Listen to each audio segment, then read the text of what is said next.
Raw came and went, as you can see of what day it is, obviously. But listen, I was like, we're not gonna do a no full recap. There's no reason to. But I might also recap. We'll go on a tangent. We'll see how it goes.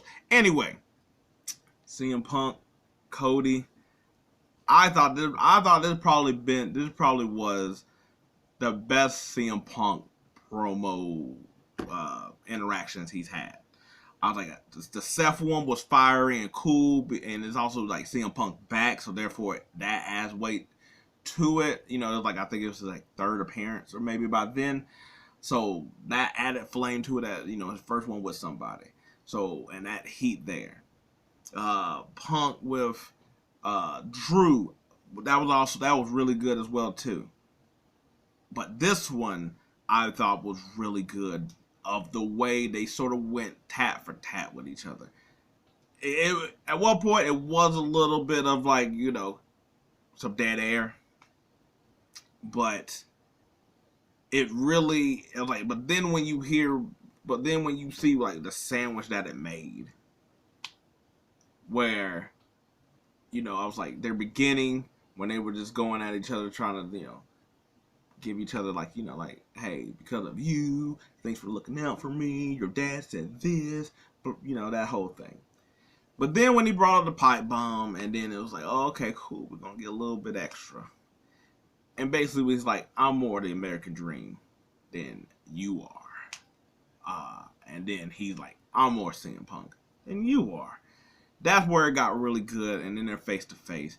And this one wasn't heat, you know, like how Rollins and Punk want. This one was just intense competition, where it's like, yeah, it's like if I got to, I'll do it. But it's respect, but it's like, I'm not gonna back down, like, you know, that kind of thing. So promo, good. I was gonna say, I was like, damn, sucks we're not gonna get a match out of that, to be honest, because I was like, Punk wins Rumble, he's going to face for the World Heavyweight Championship. Cody wins Rumble, he's going to face Roman. He's going to face Roman regardless. So therefore, they're going to be on separate brands, because I'm like, when they do the brand split again, that's just what's going to be. But nonetheless, I like just something, that small thing that I was like, that sort of gets me, and I understand. But the Valhalla Niles match wasn't particularly good. It was okay. I wish Valhalla, they should have, to me, had Valhalla almost be like the Fiend. I remember when the Fiend fought Finn. Like, I wish it was like that, where it was just like, you're like this entity that you're just doing absurd stuff in order to win. And I get Niles having to win, you know, trying to keep her strong. She's young. You know, how she's sort of being presented. She look like she can be a top woman, top, you know, like fighting for the championship kind of thing. You know, like they're trying to do like almost what they did to Zoe. Have her be strong to show like, hey, we're building up at some point kind of thing. But Valhalla, who hadn't, like, I was like, I think this is her first match. They didn't say nothing about it, but I haven't seen her fight on Raw. So I'm also like, she's this thing. I'm like, she also needs to come out and win. I feel like she needs to also sort of be strong. Like, even, because I'm like, obviously, Sarah Logan, her previous name, I'm like, I know she had the baby a while back, but maybe now she's actually able to wrestle again, like, fully. So they're trying to get, you know, but I'm just like, so she was being allowed to be on WWE in the present. I just feel like what she is, I'm like she ain't gotta be like the Fiend, where it's like, oh, I don't want to fight this thing or whatever like that. I'm just saying that she should be all unhinged. But shout out for them having Nikki Cross in the back. That shit funny. Yeah, I just thought maybe there'd be like a DQ or something, because later on she comes out for the Ivar and Gable match, and I'm like, I don't like how that looked, because it's not that if you got your ass beat you can't come back out to help somebody else later on. It happens all the time. Judgment Day is like an example of it. Like the Bang Bang Gang over in AEW. But the way I was like, because of what she is, where she's like this imposing figure, she's scary and all that other stuff. I'm like, you just got your ass beat. Gable shouldn't have been like froze up there in that situation. This ain't like, you ain't actually making interference. I was like, if you'd have beaten Niles and then like did it, I'd have been it'd work. I don't know. That's just my thing. Also, I was thinking about doing the vid on this or whatever. Not necessarily on the New Day, but them being comedy characters. And one, the fight with Imperium, great. I also think it's hilarious how Gunther just sort of doesn't interact with them when they're sort of getting their ass beat. Like, he just like, go do your shit, and then he just walks away. But in saying that, match, I was like, fun. It was great. I'm glad it went to a DQ. Them over here to beating the hell out of each other. The ending, I was like, could have been a little bit better for me. Yes, I was like, they were going to go into the tables, but I was just like, I thought it'd been like I didn't understand the crowd being like, holy shit. I was like, to me, that's like, granted, seeing it live, that's probably a different interaction than anybody can, I was like, I haven't been to a live one, so maybe that's a bigger thing. But in saying that, I wish it was just a little bit more with it. Anyway, still a great match. But I love the fact that Kofi and Xavier Woods basically came out and basically was talking about, like, even though we over here do the stuff with the unicorn, Bootio, the bright colors and all the other stuff, that people don't think that we don't want to fight, that we ain't trying to do this, that this ain't part of our job. And I'm like, that's what I'm talking about. Because just because you funny doesn't mean that you can't beat people at. Doesn't mean that you. I never understood that from people, and especially different than, to me, rtruth type of funny. But then he got what I was asking for in the last video. He's gonna challenge for Gunther, and I'm like, that's what I'm talking about. Where was this out for before? But maybe I was like, maybe it's a long ass setup. But here we are. I do think it's sort of weird though that like Lou would beat your ass, and then you have this fight with Imperium, and then you want to go out for Gunther. I thought what they were going to do would have Xavier Woods, Kofi, and Jey team up to face the face Imperium. Because Jey also got beef with them as well too. When he was having his fight with Ludwig and stuff. So it's so it's not just so there's something here for everybody. But what I will and then from there, that's where you could have done Xavier. I was like, you could have done Kofi Kingston, who's gonna fight him after the Rumble. I was like, you could have him get beat. Then Xavier Woods fight him, get beat. And then Jay's like, I gotta do it. And that's how you could set up him taking off the title for him. Because I now am renegotiating my thought process that I'm like, now instead of Jay and Jimmy and that maybe for the title or some clunky thing like that, I'm like, have Jay and Gunther fight at WrestleMania. But I can also see them wanting to keep Gunther and have him have like a streak at WrestleMania just because he's that type of guy, that I could see that if they do bring Brock back, that you can still do Brock and Gunther without the title. But I feel like if you make it for the title and have it be like shining around, that at least in the doubt of people, you might be like, Brock Lesnar never won a championship. Are they gonna let Brock Lesnar really win this championship? That whole thing. Anyway, I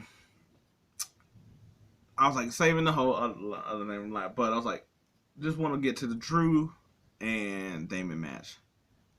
I thought it was a great match. I really enjoyed it. I really liked it. I thought it was hard hitting. I thought it was the match that Damien needed in order to repackage them, which I think they're trying to do. Kind of really sort of hinted at Finn that ferocity, that that vigor is not there, and Finn tried to like show it tonight. Damien also showed it tonight. So I'm wondering if they're like we're tired of this BS. Like we're going to kick it up. We're going into WrestleMania. We need to kick this thing up. If I was like people trying to come from me, y'all also need to be ready. That I feel like that's what it is from especially from Rhea's point of view. Even though Dom and JD, that's what they do, is supposed to just lose. Even though they won against Miz, but anyway, it was a hard hitting match. It was a really grueling match. I was like, and the rtruth thing, I thought, yes, I thought it was funny, but I didn't. This is the first time I probably didn't agree with it. I I I would have liked it better if Damien, like, I get it, they can't see. The thing is, they could have had Drew lose, but I think they could have had Damien. They could have had Damien win this, like because, like, I get it, it's the whole R-Truth thing of it all, and that's gonna make a thing with Judgment Day with the whole, uh, like, I told you to get rid of him, and he's a problem. He had you lose, and go and send Damien to the brink or whatever. But I also think too that I'm like, Drew won, and I'm like, that doesn't fit what his thing is. Drew should have lost, or R-Truth sort of catch, like Damien hit his finisher, and Drew was counted out by and that's what R-Truth. I was thinking also too that you could have had that R-Truth is in the ring and Drew claymores him, with causing him to lose against Damien. So that way, both of them have the R-Truth. I'm like, R-Truth is a problem with Damien, but Damien came out with the win. He could have still been mad at Truth and be like, get off me. You almost had me lose the match. But also, Drew had another way of blaming his loss. And I was like, that fits with his storyline a lot better. But also, but you could have also had Damien win, and Drew still blamed something about like that because he's blaming on all his losses. And then like R-Truth comes out to talk to Damien or whatever after the win or whatnot, and Damien's like, oh yeah, Truth, like yeah, and then he gets Claymored, and because of that, he's mad at R-Truth because it's like, I wouldn't even got Claymored if what if that. I'm just saying that I felt like it could have worked with both of their stories if it was the other way around. To me, I was like, Drew getting this win, I was like, I don't know what that really does. I was like, I get Damien gets more mad, but I was like, you could have still did that in different ways that would have been a Damien. Because that Damien just looked dumb. And I'm like, the whole match that got him looking like he was somebody made him look stupid. And I was fine with the stupid a little bit when it didn't really throw off what he was doing, because he wasn't having any matches. He was doing like cash in stuff, and I was like, that's hijinks anyway. Some of that's just stupid. So yeah, that's fine with it. But in this situation where I'm like, you sort of trying to build him up, trying to make him, and I'm like, he was done with it. It ain't, So anyway, that's my thoughts. But the biggest thing, Seth Rollins comes out. I was like, start talking about the knee and stuff like that, and pretty much sort of, I think, tell everybody that unless he's not ready for the lead up to I guess like after Elimination Chamber, if he's not ready to go, then maybe that's where they might relinquish it. But he's basically like, I'm good, I'm gonna rehab, I'm gonna do all these things because I'm going to keep this title. And I'm like, cool. Like, I'm with Roman, instead of like taking it off of him, they're gonna let him keep it. Cool. Like, and it sounds like they do have some idea of what they'll do just in case, I guess, that falters or whatever. But, and then Gunther comes out, basically gives him backhanded compliments. Like, oh man, you're good. Almost like me. That kind of thing.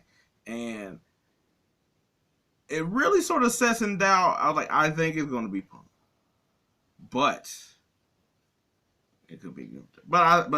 But I think the biggest thing is that we realize that Seth Rollins is fine. Enough to keep the title. And I think that was the important thing that we got from this. Like, is it going to be a hell of a comeback? Yeah. I was like, I don't know. I was like, is he going to be showing up on Raw? I don't think so. Definitely no damn matches. But I was like, because it just really looked like it was a pain for him to even get in the ring. And I was like, when he had to leave, when Imperium and New Day was, that seemed like a lot. So I was like, will we see any more of Seth? I was like, I feel like we'll see him. I think we'll see him. I was like, I don't think he's going to be there next Monday after Rumble, but at some point he's going to confront the Rumble winner. So I'm like, we're gonna see him. I just don't think it's gonna be as often or whatever. So we're gonna see how that goes, and also see if people complain about that vacancy and whatnot. But anyway, that's just my small little recaps or whatever what I could think of from Monday Night Raw, because it was like it was a lot of a wish sandwich. I was like there was like a couple of meats that was good, but you didn't have like lettuce and tomato in it. I guess that's what I should say. And it was on your hand instead of on bread. And you just had like that one bottom end of bread, and it's just one, and you sort of got to fold it up. And it's like, nah, it's too much meat, so you glad there was no lettuce? I don't know. Anyway, until next Raw, we'll see.